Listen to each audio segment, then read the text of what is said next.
Let's do it! MainMan. MainMan. MainMan. MainMan. MainMan. I can tell you everything about MainMan. Why and what and how and whether it was exciting or not. Sometimes yes, sometimes no. A very long, wonderful adventure. Hello and welcome to episode 16 in our series that explores the history of MainMan, which was a groundbreaking management rights company that reshaped the business side of rock and roll in the 70s, becoming synonymous with the decadence and indulgences that are now rock folklore. A lot of it was going to restaurants, piling in and out of limos in various conditions. MainMan was formed by Tony Defries, an entrepreneurial impresario who worked with a diverse range of clients that included Amanda Lear, Dana Gillespie, Lou Reed, Mick Ronson, Mick Ralphs, John Mellencamp, Iggy Pop, Mott the Hoople, and David Bowie. I was just writing like there was no tomorrow. I would write often 4 or 5 songs a day. I mean, I just couldn't stop. I wouldn't stop. And I didn't really know where any of the writing was going. I mean, I was trying everything I could. I wanted to work in every style. I mean, that's the kind of impression the Beatles left on you, you know, when you realise that if you had the ability to work in different styles, then use it. In this episode, we're marking the 50th anniversary of the album The Man Who Sold the World, originally released in America in November 1970. Now it's regarded as a classic and a great example of the way that David's music was evolving as he searched for the elusive follow-up to the success of Space Oddity.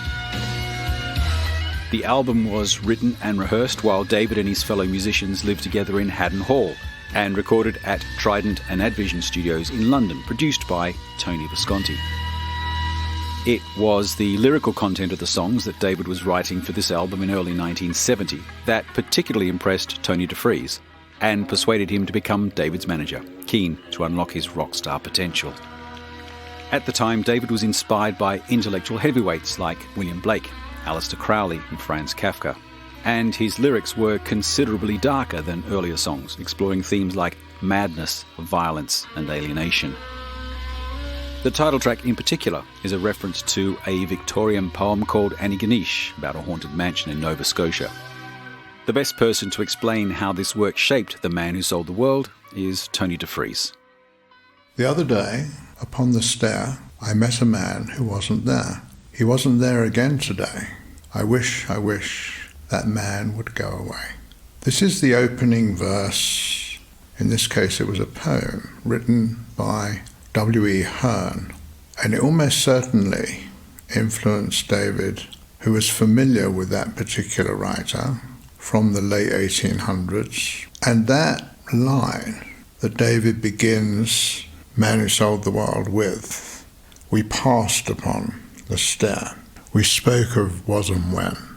Although he wasn't there, he said I was his friend, which came as some surprise, although I spoke into his eyes.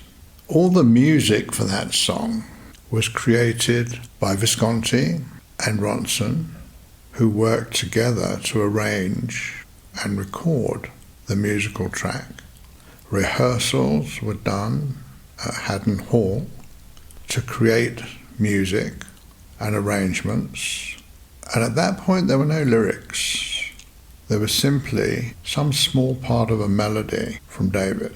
And this was a complete departure from David's earlier work, which had always been inspired by vaudeville, by music hall performers like Anthony Newley, by folk performers. So his entire history of work until that time was either based in this semi-theatrical pantomime style of music and performance, or early folk rock bands or folk rock performers. And what was always missing was this hardcore blues rock and real hard rock influence. And this didn't come in any way from Visconti, but really came from Ronson.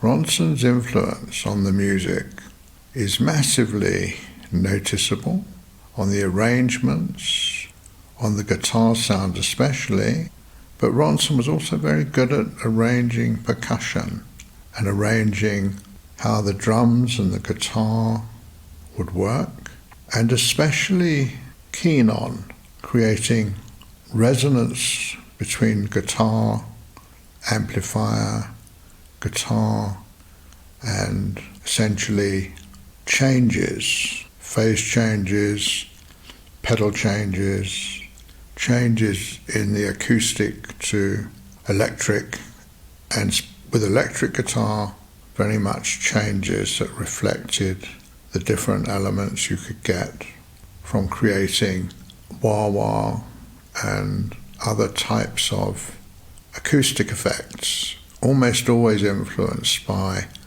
the distancing of cabinet to guitar, amp to guitar, and changing that sound with different instruments.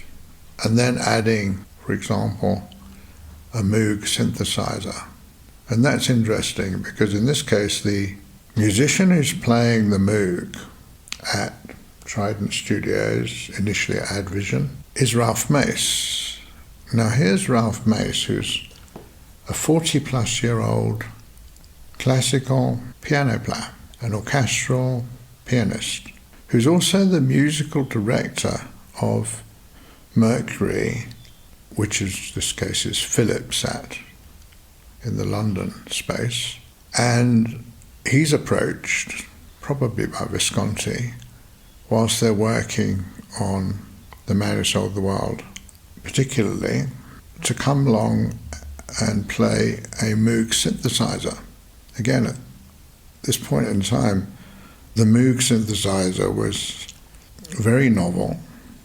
There weren't many of them, especially in England. So Ralph Mace asks George Harrison, who's actually got one, if he can borrow the Moog to do this track for Bowie. And George agrees, and off they go. And that's one of the great features about the track that made it so different, was that you've got the Moog synthesizer, which Ronson immediately becomes acclimatized to because it's a wonderful piece of machinery that allows you to produce all kinds of sound effects and tracks and instruments, and it's a keyboard. And so for Ronson, who is a master of instruments and multi-instrumentalist and also engaged in creating this song, it's a treasure trove. And he can ask Mace to create specific effects and melodies and overlapping and underlying rhythms alongside drums and guitar, and make it also the piano when needed. And so it creates a track for David that is far superior than anything he's done before. At this point, David has started writing songs post-music, whereas previously he was often writing songs before there was any music. So now he tends to leave the lyrics to the last. And Visconti has actually complained in a few different interviews that he got very exhausted by working with David when he had no guidance as to what he was supposed to be doing. So that it was a relief when Ronson came along, because Ronson could provide music even though there were no lyrics. But on Man Who Sold the World, which was probably one of the first things that Ronson and Visconti did together for David, David still left the lyrics to the very last moment, and in fact only came up with the lyrics, although he might have written them earlier, but he only allowed them to be recorded at the very last moment, as it were, the point at which, when you're making a sound recording, certainly it was true in those days before digital came along, but analog sound recordings, the last phase was always the final mix, after which you had to go master the recording. David in this case, waited until the last day of the last session of the last mix before he put down his lyrics, which made Visconti very nervous.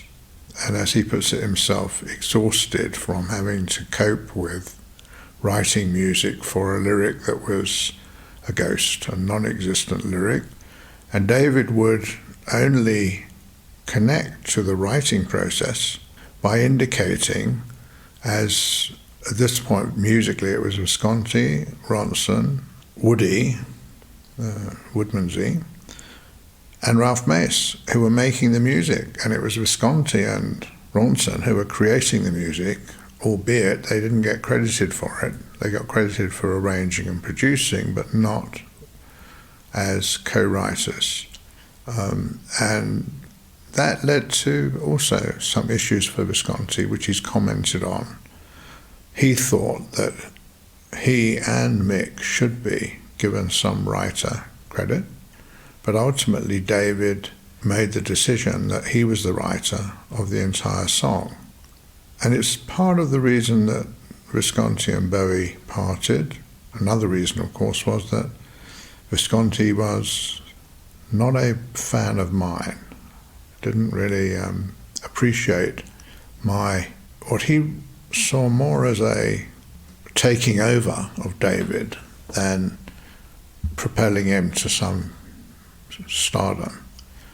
And also Visconti felt left out because I didn't consult with him about how I was going to propel David forward. I was happy to talk to him about the production and the sound and the music and all of that, but I didn't engage him as a proponent in how do we make David recognized by everybody and not just us.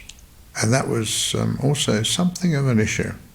But here we are half a century later. What happened to that song? That song didn't do well initially in the UK, nor did the album that followed it, and it didn't do well initially in the US. But in the US it reached out to an underground following that David had, because it had the sort of feel in its musical approach and its lyrics that many other rock bands, not folk rock, but actual rock bands, or blues rock bands, and ultimately even bands like Led Zeppelin were compared to that song and later on that album. And of course, Ronson was deliberately trying to produce his own version of Cream. And that attempt to put Bowie on the path of a Cream-type band where Ronson could be Eric Clapton was part of the opportunity that Ronson saw to make music that would give him a chance to essentially experiment. And once we got to a staging of this, once we got to doing this song and all the other songs that were incorporated into the first round of live performances, not the acoustic ones, but when we had the entire band, when we had the Spiders and when we had David. And before that happened, even as they were doing dates in the UK as the simply Bowie, before we got to the Spiders. So the dates we did in the UK on the, what we think of, what MainMan think of, what I think of as the first Bowie UK concert tour. Because this is the first time David went on stage as the lead singer in a band that were strictly a rock band. They weren't a folk group, they weren't a heavy metal group, but they were, without any question, a rock band. And the outstanding player in that band was always Mick. And even though he was on the effects side, he was right. We bought him all kinds of pedals and wah-wahs and different baby amps and bigger amps and all the bits and pieces that you need to create astonishing sounds from an electric or even a acoustic if it's electrically connected. Given those opportunities, Ronson was a master architect of how to arrange little tiny amps and great big amps, what they called baby amps and cabinet amps at the time, create settings on their presets and pick settings that were normally not picked, convert them into essentially a round of resonating acoustic devices that he could control by bringing his guitar closer to one cabinet or the other, by using a wah-wah pedal or more than one, or ones that actually conflicted with each other, and producing sounds like Hendrix and Beck and Clapton as though there was no effort involved. The only difficulty with that was we wanted Ronson to be more front of stage. To get his most desirable sounds from the guitar, he needed to be closer to the amp, which meant he needed to be rather back of stage. So we eventually compromised. We moved his amps closer to the front of the stage. We gave him lots of pedals, but we taped them to the stage so that he would stay in a position where he wasn't in the shadows of the cabinet, but he was forefront. And by doing that, it took a while to do that, but as we did that, Ronson did become a central figure, and his guitar playing became a central part, especially on songs like Width of a Circle or All the Mad Men, Man Who Sold the World, Rock and Roll Suicide. These were standout opportunities for Ronson to provide background, and very often, Width of a Circle is a great example, astonishing solo performances which were immensely popular and gave him a huge following. And of course, all of that helped to push David forward. And particularly on this album, on this Man Who Sold the World album, and on the next 2, 3, 4 albums, it gave David a massive US following. And that was probably part of the problem we had with Visconti, because ultimately, of course, he benefited because he went back to work with David after David and I broke up and did some wonderful stuff. But at that point in time, it was possible for Visconti to see that we could actually make David not just a UK star and not just a world star, but a superstar. And whatever else, it certainly got Visconti more attention as a producer, because I do believe he was fond of David and he wanted him to be successful, but he was, I think, resentful that he wasn't becoming as successful as David because he wasn't part of a Bowie band. But again, he didn't really fit the profile of what a Bowie band needed. And as David did get to be a superstar, and the reflection on Tony was always that he was part of that process. He was there at the beginning, he was a fan, and he was also a friend, and he was part of the history of someone who became a major musical influence, which made Tony himself a major musical influence. He and I were never really competing for anything. I simply wanted to make David famous, however it needed to be done, and he wanted to be part of a musical, if you like, evolution or revolution, which eventually became part of simply because he was there at the beginning. So all in all, everybody benefited, even though you might consider that Ronson should have benefited more. As Tony said, it was Ronno and Visconti who created the musical thematics for The Man Who Sold the World. So at this point, it's worth including Visconti's recollections of how he and David first met Ronno and began working on the album. We started working with John Cambridge, and he was the drummer of a group I produced called Junior's Eyes. John was the drummer. And John told us that he came from Hull. He was in a band called The Rats. And like one of the best guitarists he ever worked with was this bloke called Mick Ronson. And David and I realized that we needed that heavy rock element in what we were doing because the Space Oddity album was kind of gentle. It was along the lines of folk rock. We didn't have any, brilliant lead guitarist on it. It was essential and we should have done it, but we didn't know anybody. We were really naive.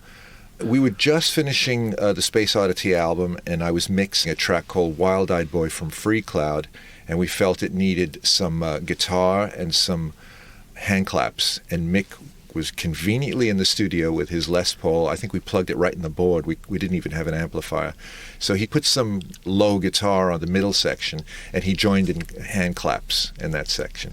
Shortly afterwards, we did a John Peel show. I forget what the name of the show was. He had a few Sunday shows, the Sunday Roast, a Sunday Joint. And I think they were going to call it the Sunday Joint, but they didn't. One of those shows we used Mick for the first time. David started writing the songs for The Man Who Sold the World. We didn't know what the album was called, and we were rehearsing in the basement. There was this little old wine cellar underneath our flat, and that's where we began rehearsing. So then we felt gig-worthy at a certain point, and we did some small gigs. I think we did one in a pub in Croydon, and we did one in Hounslow, where Dave Cousins of the Strawbs had a weekly whatever, like new bands. I think it started out as a folk night, then it became a rock night. And that was one of our best gigs. We actually cut our teeth on that one. We got good that night. That was a good night. By this time, we tried, Space Oddity was a hit, and he never came up with a Space Oddity 2. It was a very much studio production thing you could only invent in a studio, and very, very hard to perform live at the time. You couldn't crate around a Mellotron for a start, and there were no samplers yet. But we realized that we want more of a rock and roll element, and it was a concerted effort to make The Man Who Sold the World a rock album. And I'll tell you who we wanted to be. According to Mick Ronson, we wanted to be Cream. And Mick sat me down. Eric Clapton was one of his gods, and so was Jeff Beck, and David adored Jeff Beck, as I did. But I was the bass player, and Mick sat me down and had me listen to Cream records. And he said, listen to Jack Bruce. He says, you have to play like that. And I went, okay, that kind of playing is halfway between lead guitar playing and bass playing. I played both guitar and bass. So I said, yeah, I could do that. And I practiced and practiced. And by the time we made a song called Width of a Circle, I was totally out of control as a bass player, and Mick was out of control as a guitar player, and that track is demonic. Mick certainly had a big influence on the album. He influenced the both of us, forced us to go into that direction if he was going to be in the band, and we loved it. It was very much a cooperative effort. He wasn't the captain of the team. David was certainly the captain, but Mick was certainly, a big, big bonus and showed us the way. I think David and I were in rock and roll bands, like with 30-watt amplifiers and, things like that. We could play pop and rock, basically, but we were never in a heavy rock band. Mick was the one who came in with I think it was a 200-watt Marshall head on a stack. He had a stack of 2 4x10s, maybe. And this was classic Spinal Tap. He had everything up to 11. God, it was deafening. I've got a lovely photo of David going down there with my Stratocaster trying to figure out how to play at that volume. That's a completely different style of playing at that volume. Mick was all organized. He had the wah-wah pulled back to a certain tone setting, and everything else was, no matter if it was the Man Who Sold the World or if She Shook Me Cold, all the knobs were at 10. I remember at the end of the album when it was mixed, we were all sitting down, and it was, stereo was actually a new thing then. Everyone, the sound of choice was mono, but we did a good stereo mix. And I handed Mick the stereo headphones. I said, here, listen to this in stereo. You'll hear things going left to right and all that. He says, no, don't bother. He says, I can't hear out of my right ear. And he said, I could only hear bass out of my right ear. So this was from several years of playing with the stack at ear height. The second stack the second cabinet was up to the height of his ears, and he used to jam his guitar up against the speaker cabinet to get more feedback. And his ear would be only inches away from a 10-inch driver. I mean, it's insane.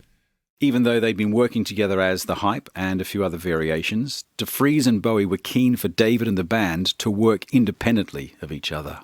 It was his idea for us to be a separate entity to him. And, as you could see, this early on, David had a very clear vision of who he was going to be for the rest of his life. It was clear that he was going to be David Bowie, and this would be his third album. The Man Who Sold the World would be his third album, and already he's got completely different backing, and there would be different backing in the future, but he knew this, and he encouraged us to be a band unto ourselves. Both Mick and I could sing, and we actually made a couple of Hype recordings for the label, which are floating around in the internet somewhere. As Tony worked more with Ronno, he began to slowly reveal the depth of his musical talents. I loved Mick's musicianship. I loved him as a person, and he was very laid back. He had no agenda to push. He just wanted to play music. When we did a song like All the Madmen on the Man Who Sold the World album, David and we just started chatting all at once. It was very much a communally made album. We'd say, Tony, why don't you play some recorders on that middle part? And because David knew I played recorders. And Mick said, I play recorders too, but just like that, like not pushy. And he always he never pushed his agenda. He just said, oh, let me try this, I can do that. And he was very, very genteel, very, very affable man. And it was great to work with him like that. He never really was aggressive. I wrote some parts for that album, and we didn't have actual string players, but we hired the original Moog synthesizer that came to the UK and belonged to George Martin. And I wanted to use the Moog synthesizer as an orchestra the way Wendy Carlos did with the Switched on Bach album. And I was already writing string arrangements, but I said this would be wonderful to synthesize it. This was I didn't even think of using the synth as a synth. I wanted to use it to emulate an orchestra. And when I started writing the parts out, Mick was looking over my shoulder as, we all lived together, and I was writing it on the kitchen table or somewhere, And Mick was greatly interested, and he just casually dropped, I play the violin, and I studied as a kid. And I found out, it just unfolded. As I said, he didn't push himself. I just learned casually that he played violin as a kid. He took lots of lessons. He got up to some high grade level. And his piano playing was at a high grade level, too. He could play classical piano. And he looked at me with interest doing a score, which, you take a huge piece of paper with 18 lines of music across, and then you draw with pencil, you draw lines vertically, and he was so interested in that process. That's the one thing he was never introduced to. I actually helped him become a string arranger through that, and when he went on to do Hunky Dory, he got his first string writing lessons to me. I mean, how to actually organize the score and all that. But as I said, I knew he had it in him, and I really encouraged him to live and breathe on this album. I wanted him to use all his talents. It's the kind of producer I am.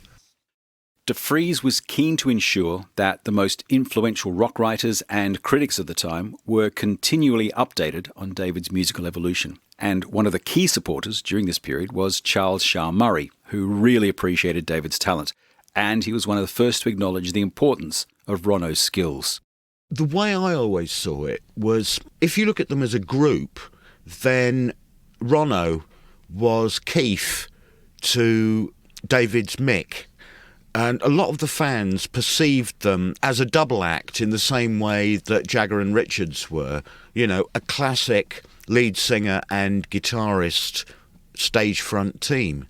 I mean, Mick, if we look at the Jagger-Richards or Page Plant analogy, Mick didn't write and didn't produce, except when they co-produced Lou Reed's album, which is another story. But he arranged a lot of the material. He was a genius arranger. And despite the fact that he could do the Guitar Hero thing like nobody's business, he was a trained musician who was just as capable of writing a string arrangement for a quartet overnight on manuscript paper and then conducting it as he was of playing a big, loud, blaring Les Paul and Marshall solo while throwing outrageous shapes all over the place. David never had a proper on-stage foil, either before or since. I don't think the Ziggy thing would have been nearly as effective if it had been just David up front and solo with a bunch of guys standing in the background playing the backdrops. No matter how skillfully they did, it was the live attack. It always works well in pop and rock and roll if there's more than one person on stage who audiences can, depending on gender and sexual orientation, either identify with or fancy. And for a lot of people who might have regarded, David as too fey or remote, there was Ronno giving it the working class guitar hero with muscles thing. But the one quality that a great frontman solo person needs that Mick didn't have, I think, is the ego. Mick was, I think of him in the present tense a lot. It's not an insult to say that he is one of rock's greatest second bananas. Mick was a born collaborator. He loves working with other people, contributing ideas to their thing, helping them to make their ideas work. He doesn't have a frontman's temperament. And I think that the fact that he didn't have a frontman's temperament is one of the reasons that he was such a likeable soul, because he was so utterly unpretentious. Bowie, on the other hand, is incredibly pretentious, but just as he uses his short attention span as an artistic tool, he also uses pretension as an artistic tool. Yes. There's lots of people who'd never heard of William Burroughs or George Orwell or Khalil Gibran for that matter. Bowie is an omnivore with a very lively mind, but he gets bored very quickly. Mick was a joy to be with because his talent had not gone to his head. He didn't think he was fantastic. He didn't think he was brilliant. He knew he was good, which is a different matter entirely. But he didn't have the ego and the hunger and the desire to dominate that nature's front people have. It's why he worked so well with Bowie, it's why he worked so well in the studio with Lou Reed, it's why he worked so well with Ian Hunter.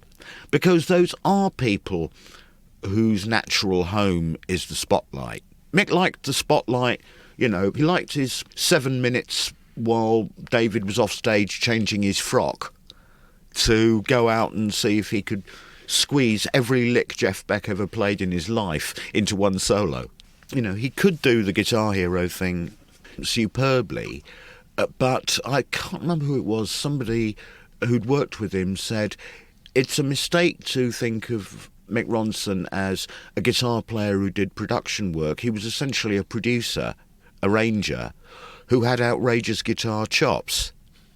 If you listen to what was his first real pro job, which is the Fully Qualified Survivor album that he did with Michael Chapman, which was actually the job that got him the Bowie connection, because Gus Dudgeon was producing Michael Chapman.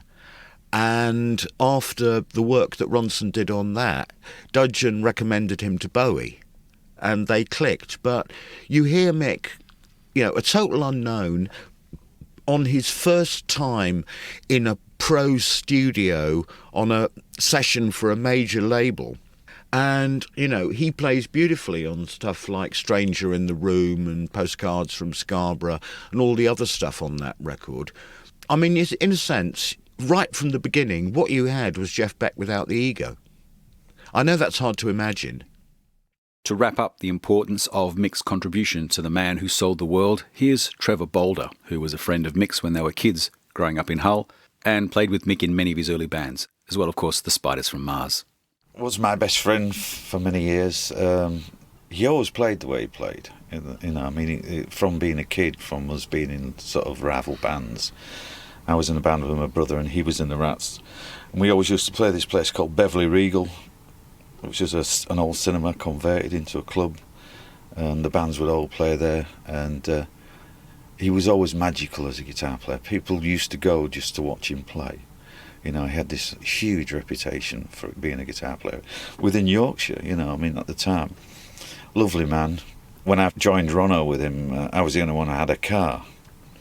And my wife, or girlfriend at the time, this is his girlfriend, and we always used to go to Brid when we weren't working if we had nothing to do, and he loved to play bingo.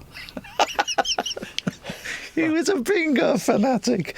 He would get the seafront, play bingo all day. And he smoked roll-ups. That was his big thing, smoking roll-ups. He liked to bet on the GGs. He liked to go in a betting shop.